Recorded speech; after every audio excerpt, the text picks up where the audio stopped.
Então, dessa forma, o Command Binding ele tem um tratamento já mais refinado com relação aos eventos que acontecem ocasionados pelo mouse. Outra coisa é que você pode usar, por exemplo, a barra de espaço, que é padrão, da mesma forma que nós usamos o Enter no programa anterior. Então, no programa anterior, nós associamos a entrada do teclado Enter, Return, a uma função específica. Nesse caso, nós não precisamos dizer, mas automaticamente a barra de espaço fica associada àquela mesma função do clique do mouse. Então, de uma vez só, eu já defini dois eventos, ou mais eventos, vários eventos, que serão tratados diretamente por uma função que eu já defini aqui no começo, na criação do botão. Então, vamos ver que nosso programa 90, ele faz exatamente isso. O que ele faz? Ele, no programa 90, ele cria um container, um frame, e cria um botão 1, e diz no botão 1 que a função chamada button_onClick vai tratar os eventos destinados ou que ocorrerem sobre o botão 1. Então ele diz o texto OK, diz lá, Focus Force, ele força o foco desse botão. O botão 2, ele cria simplesmente o botão de cancela, da mesma forma que ele faz o command igual self botão 2 click. Então as funções botão 1 click e botão 2 cliques serão destinados aos eventos do botão 1 e do botão 2 respectivamente. Então não é só um evento, são vários eventos que, se ocorrerem sobre o botão 1 ou sobre o botão 2, vão imediatamente ocasionar a execução de botão 1 click ou botão 2 click.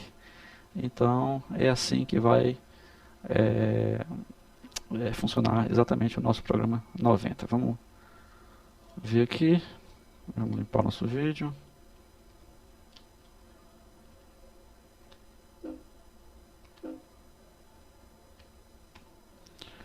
Então ele criou para a gente a nossa telazinha gráfica. Está aqui a tela gráfica. Na forma anterior de tratamento, bastava que eu fizesse, posicionasse o mouse sobre OK e pressionasse uma vez, como eu fiz agora, pressionei. Ele mudou de cor porque eu estou pressionado. No entanto, ele não disparou a função botão não clique. Se eu soltar, soltei, aí sim, o botão não clique foi disparado. E no cancel também, se eu clicar no cancel e não soltar, ele não faz nada. Se eu soltar fora do cancel, não fez nada. Se eu clicar e soltar dentro do cancel, lógico que ele vai me fazer. Bom, e a barra de espaço? Se eu clicar a barra de espaço, né, então ele considera que houve um evento. Eu estou clicando na barra de espaço. Se eu clicar o Enter agora, não acontece nada.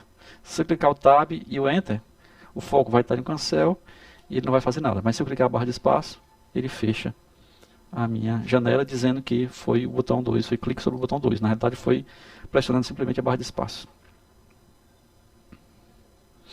Então essa é a vantagem de utilizar o Command Binding ao invés de utilizar o Event Binding. Nessa transparência aqui nós temos os principais widgets que são fornecidos como padrão no Python. Temos o button, o canvas, o check button, entry, frame, label, label frame, list box, menu, menu button, message, option menu, padded window, radio button, scale, scroll bar, spin box, text, top to level. Existem também extensões na web, então existem bibliotecas particulares que estendem essa quantidade de widgets e você pode fazer as suas, pode publicar, divulgar, fique à vontade. Eu tenho aqui em um programa, nosso programa número 91, uma mistura de vários widgets criados na mesma tela. E eu tenho aqui, então, iniciando a minha classe aplicação, e a primeira coisa que eu fiz nela foi criar um menu. Então eu criei o menu básico, está aqui nessa linha. Eu criei o menu a partir da classe menu, certo? Configurei o objeto master, indicando que esse menu pertence a ele.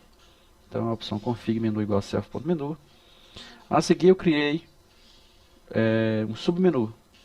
No meu submenu, eu criei também um menu, também um tipo de menu. E eu adicionei ao menu anterior esse submenu como sendo em cascata. Então ele vai virar o menu pull down, que é esse menu que você clica e ele desce, né? Depois que eu criei esse menu, que eu adicionei em cascata, eu vou adicionar comandos ao menu. Eu uso a função add command.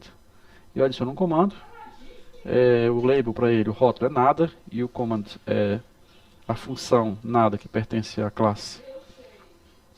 Esse objeto aqui é a função nada, funcionar, imprime no vídeo, eu não vou fazer nada. E adicionei um comando também, outro comando para sair. O comando será a função quit do objeto tkpy. Nós já vimos que a função quit ela encerra a execução. Então nós criamos um menu bem simples para ilustrar o uso do menus. E a seguir nós criamos o frame, o label, um entry, um button, um check button, um canvas, e no canvas nós desenhamos algumas coisas. Colocamos o background dele ciano, desenhamos umas linhas, uma linha, outra linha, um retângulo, um texto, e colocamos todos esses itens aqui em grid, né? Eles vão estar mais ou menos no grid. Então nos resta agora o root, né? O frame root, nós colocamos esse texto aqui, o widget tk, só nos resta agora executar. Vamos executar o nosso programa 91 e ele cria para a gente uma telinha gráfica aqui, nosso programa. Aqui nós temos os widgets, aqueles widgets que nós colocamos no programa, e aqui nós temos o menu. Lembre-se que no macOS, que é o que eu estou usando agora, os menus aparecem na barra de menus em cima. Mesmo os menus da aplicação aparecem na barra de menu única. Se você estiver usando o Windows, o menu vai aparecer um pouquinho abaixo aqui da sua janela. Mas no macOS ele aparece aqui. Olha, aqui nós temos as opções nada, que eu tinha colocado naquela época, a opção sair. Se eu clicar em nada, ele executa a função nada, que vai imprimir no vídeo. Não vou fazer nada. Então eu posso ficar aqui mandando imprimir isso, não vou fazer nada. E se não, eu posso aqui ver os widgets. Eu tenho aqui o label frame, que é ele que faz um quadro e coloca um título aqui desse quadro. Eu tenho um label sem ser frame, que ele coloca simplesmente um texto na minha janela. Eu tenho um entry, onde eu posso digitar qualquer informação. Eu posso digitar o que eu quiser aqui, ele vai recuperar essa informação, é um text box, é uma caixa de texto. Eu tenho aqui um botão que eu posso clicar, tem um check button que eu posso clicar ou não, marcando ou não. E embaixo o canvas, que é o canvas onde eu desenhei aquelas retas. E coloquei a cor dele ciano e desenhei um retângulo aqui dentro, conforme vocês viram lá. Conforme vocês viram aqui no programa. Então está aqui o resultado do canvas, do retângulo, das linhas do canvas. E está aqui o resultado dos menus.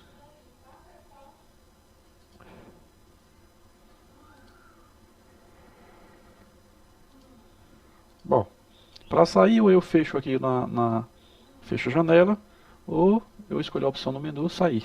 Vamos escolher aqui a opção no menu sair. E lembrando que você deve ficar atento às diferenças, ó, fechou a janela e tudo. Fica atento às diferenças entre os diversos sistemas operacionais. A forma de mostrar os menus no macOS é uma, a forma de mostrar os menus no Windows é outra. A coloração dos botões no macOS não é possível, no Windows é possível. Algumas coisas são possíveis de fazer no Windows, outras não. Então fique atento sempre que você for mudar de sistema operacional.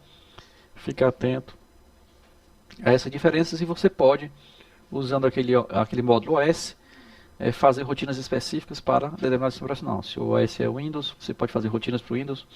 Se o OS é Mac, você pode fazer rotinas específicas para o Mac. Pode ser que você queira compartilhar dados entre diversos event handlers. Você pode querer que a função que trata os eventos de um botão, por exemplo, receba dados de outro botão e vice-versa. Uma possibilidade de fazer isso é através do uso de variáveis globais. Então você define algumas variáveis globais dentro do seu event handler, variáveis que já foram definidas fora dessa função, e que você declara aqui como globais. E você pode, em cada um dos eventos handlers, utilizar sem problema essas variáveis. Uma outra possibilidade é você usar variáveis de instâncias. Utilizando, se o seu programa for orientado a objetos, você pode utilizar as variáveis de instância, as variáveis das classes dos objetos, aliás, e através dessas variáveis você pode trocar informações entre as diversas funções de tratamento de eventos. Vamos só ver aqui o nosso exemplo. Nós temos aqui o nosso programa 92, que faz exatamente isso. O nosso programa 92, ele cria 3 botões. Então ele cria um frame, está aqui, um frame, e cria uma variável de instância chamada último botão pressionado, que ele bota o valor inicial para vazio. ele cria o nosso frame principal, né, que nós vamos chamar aqui de porta-objetos, e prepara o nosso porta-objetos para a visualização. A seguir, ele cria um botão, nós chamamos de primeiro botão.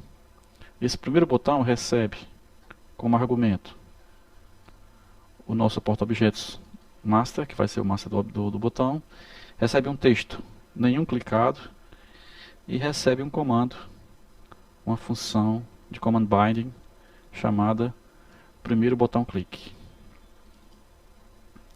A seguir, nós criamos o segundo botão, da mesma forma que o primeiro, idêntico ao primeiro. A única diferença do segundo botão para o primeiro é que o command binding dele vai ser associado ao segundo botão clique. E o terceiro botão vai estar associado à função terceiro botão clique, e os três têm a mesma característica. A seguir, depois